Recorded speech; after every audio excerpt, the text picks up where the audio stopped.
talk about Jim Crow laws some more and how they expanded. At the start of the 1880s, big cities in the South were not wholly beholden to Jim Crow laws. So black Americans were like, fuck that deep South, we're rolling out to the bigger cities. But then guess what happened? Of course, white colonizers said, hey, there's too many blacks moving to the bigger cities. We need more progressive laws in order to control our African American population that are now migrating out of the South. Jim Crow laws soon seemed to spread across the entire country with even more force than previously. Public parks were forbidden for African Americans to enter, and theaters and restaurants were segregated. Segregating waiting rooms and buses and train stations are required, as well as water fountains, restrooms, building entrances, elevators, cemeteries, even amusement park cashier windows. The fuck?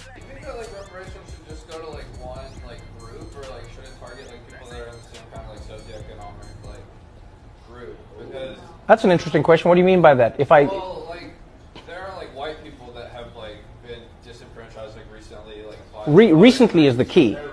Recently is the key. Well, the country like deindustrialized, right? So like a lot of people in like manufacturing jobs and stuff, like right. Were affected. But so to your question, I think you have to understand what the word reparations means first. So reparations, you are repairing something that you have broken. You are paying for something that you were supposed to pay for.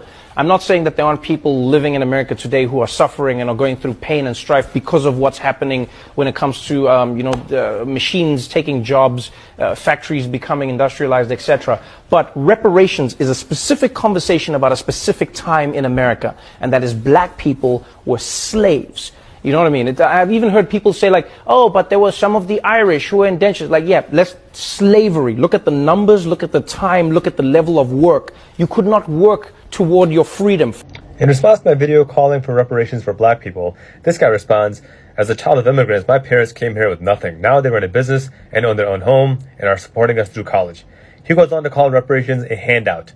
Let's address this. First of all, a reparation is not a handout. It is making of amends for a wrong done by paying money. When you break something, you pay to fix it. That's how life works. That's what reparations are. Next, I'm an immigrant myself, and I know the struggles that immigrants have to go through. But here are the struggles that immigrants do not have to go through.